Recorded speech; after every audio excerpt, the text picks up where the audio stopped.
on. We're dropping my phone. That could be cracked. Is it cracked? That's how excited we are. We're dropping phones. We forgot our gloves. It's cold outside. It's the earliest rapid reaction we've ever done because it was a unique 11 a.m. start for the SEC opener. A top 10 matchup. Never done that before in the first SEC game. And boys, it was awesome. Drew Franklin here. Zack Geoghegan. Jack Pilgrim. It is very cold out here. We're going to be brief. We're going to cut out the shenanigans. We're just going to talk ball because we want to get back inside. No props? No props. No. Yeah, you brought gloves. I didn't. Yeah. I'll just start early. I'm going to start with the beginning. You all can have your favorite moments. There's so much actual basketball to unpack from here. If I had to give my favorite moments, I think I've got 20 of them. So let's just get going. Slow start. We did that again. Let's get that out of the way. I'm sure you all were like us, not feeling real great when the game tipped off, but just like against Duke, just like against Gonzaga, Kentucky got it figured out. A huge 16-0 run in the first half, all by Kobe Bray and Otega Owe. We have lots to say about them. Also a 10-0 run in the first half. Evan, help me with the last name. Mayakawa. Maya. I don't know how he pulls this, but he says when you have 2 kill shots like that, 88% chance to win. Sure, math checks out. Point is, huge moments in the first half. Just talking about that, and then we'll get into the second, how fun it got. Kobe Bray and Otega Owe early, carrying the load, scoring, and that run was special. Rupp Arena, the roof blew off. I cannot believe Todd Golden called his shot. He literally, yesterday, talking to the media, word for word, said, if we end the day with Kobe Bray taking 8 3-pointers, it's a recipe for disaster. He takes 8 threes, scores 25, 23. Like, you called your shot. You specifically said that was the one thing. Kobe Bryant goes nuclear. Otega Owe in that stretch was absolutely brilliant. As tough of a finisher as I've seen in recent memory. Just those two trading baskets back and forth. It was electric. Rupp Arena, we were wondering, hey, would the 11 o'clock, kind of morning tip-off, how would that affect BBN? They were at an all-time high. They were waiting for a top 10 matchup. Mark Pope going 3-0 for the first time since Adolph Rupp against top 10 teams. Just go down the list. Look at that. I didn't know that. That's a nice one. 1948 stat of the game. 1948 to 1951. This guy. Were you at the game? Come on. Were you watching the runs? 6 players finishing double figures. He was on Twitter. Yeah, I was on Twitter. ESPN came. 6 players in double figures. Sorry for interrupting you. It was incredible. Kobe Bryant. Shout out Todd Golden. There are a lot of things to make fun of you for right now. That is my number one thing right now. Only 5 points from people that didn't start or aren't named Kobe Bryant. Same thing. I'll shout out Travis Perry, hit another 3. He was 3 of those 5 points. Owe and Brea, awesome. And Brea, by the way, I think you were listening to the show on Thursday. On the KSR Morning Show, we were trying to figure out who's hit 7 threes in a game. It's like an exercise. We're calling Corey Price. Brea was listening. He said, I got you. I'll do it this Saturday. He wasn't the only one shining, though. I'm ready to give the Bob Cousy Award to Lamont Butler right now, Zach. That's where I was going to go first. The kid is special. The Louisville game wasn't a one-off. Shows up, answers again today when he has the matchup with Walter Clayton. I mean, where is he in the conversation of just great point guards from around here?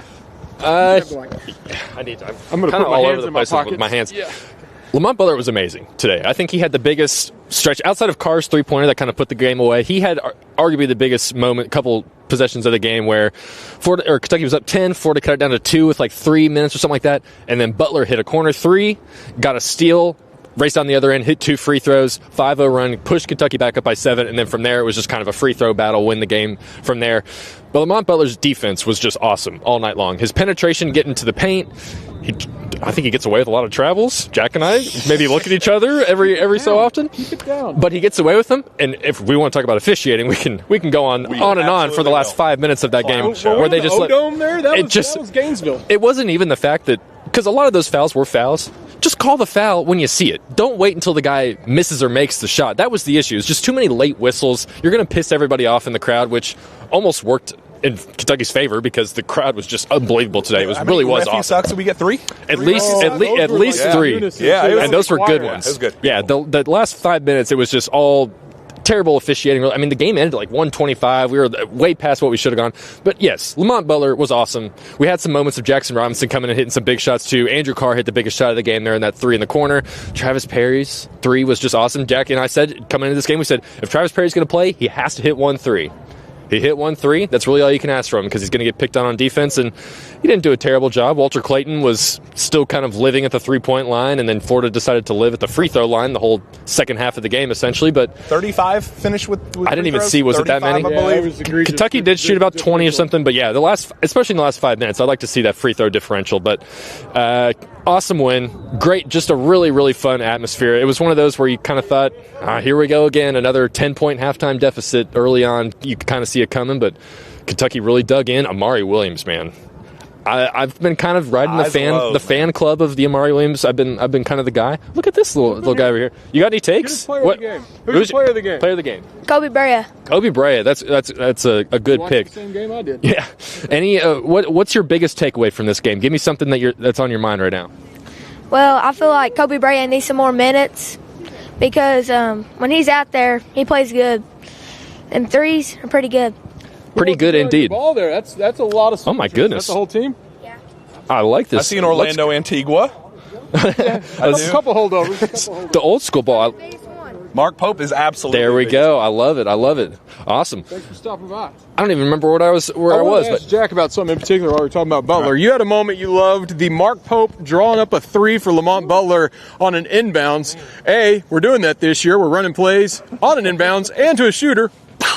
But to do it for Butler at that point in the game, there wasn't much time left on the clock. I think it was a 5-point differential maybe. You really loved that Pope had the confidence to let Butler take that. And we've talked about it. I mean, just from the beginning of the season, guys like Otega Owe, Lamont Butler, as we saw tonight, the non-shooters, 38-2. if you will.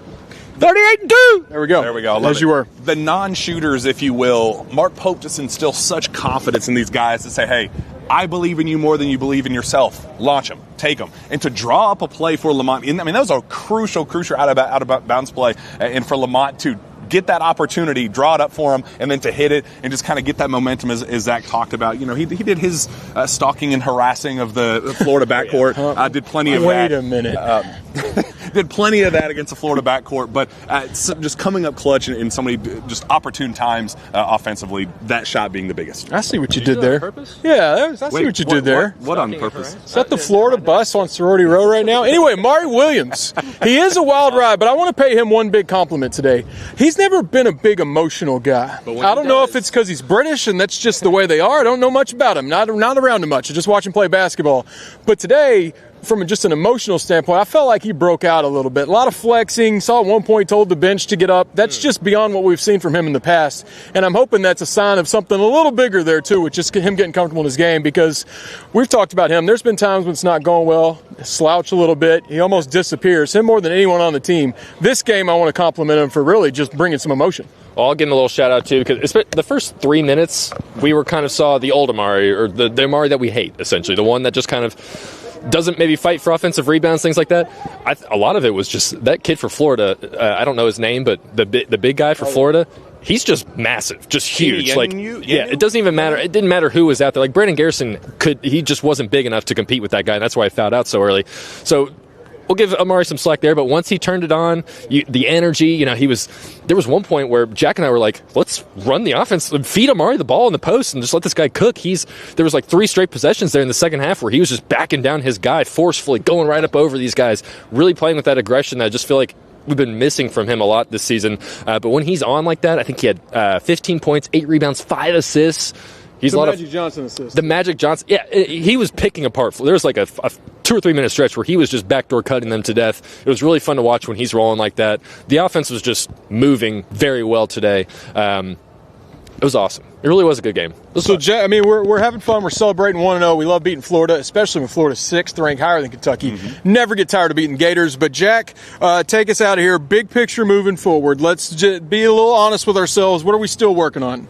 Like not allowing offensive rebounds all the time. My goodness. Ball screen defense. On, man. Like, it felt like there were 75 second chance opportunities for Florida. So the things that we knew about this team that they struggled with, they still did, and we're getting the best test possible because Florida is the best at that. So I'm glad that we got the ultimate measuring stick of, hey, this is an elite team. And you know, Florida, to their credit, beat some high major teams, but the schedule ranked 295 or something like that nationally in the strength of schedule. So they were kind of, you know, the national analysts were waiting to see if Florida was actually legit against a legit team for us. A little bit of just kind of, you know, fraud syndrome. Who is the real, you know, contender? And I think we learned that both teams were very, very good. It just felt like an SEC heavyweight battle. It felt like, you know, Mark Pope and his team were ready for the moment. Todd Golden and his team were ready for the moment, and just, you know, the better team won today. But some of the flaws that we've seen about this, known about this team, with especially on the glass, need to address them. But I'm glad that we figured out a way to win outside of our comfort zone, and even losing the overall rebounding battle. 31-12 second chance advantage for Florida. 31-12. Only ended up losing the rebounding battle by, I think, 8. So if you put all that together, only 6 turnovers for Kentucky as well. So there was a lot of things that countered each other out. So, but yes, the offensive rebounding was definitely an issue. Ball screen defense, once again, was questionable at times, but improvement. That's what we're looking for. And I think we saw some. They can fix that, but today, just another great win over Florida. I'm putting Brea, Owe, and Butler up there with Gerald Fitch, Keith Bogans, Deron Lamb, all the greats that have taken down top 10 Florida teams. Just one of those rivalries where you love winning the big ones like this, top 10 matchup. Kentucky's now 5-0 against Florida when they're both ranked. Come in here, top 10 anytime you want, Florida. We loved having you. We loved having you all here on the YouTube channel. That was a great segue there. Pat myself on the back. Beautiful. Stay safe. We got snow coming, ice, wherever you live around Kentucky, you're probably getting something. Don't get too crazy. Stay in, watch football, read KSR, watch sources say. You do all the KSR things. We love having you. But we're going to sign off, get inside. I think Steven is very cold. I can see him trembling. This whole video could be shaking right now. So, again, thank you. Florida loses. Go Cats. We're 1-0. On to Georgia. Jack will be there. He'll see you next Tuesday.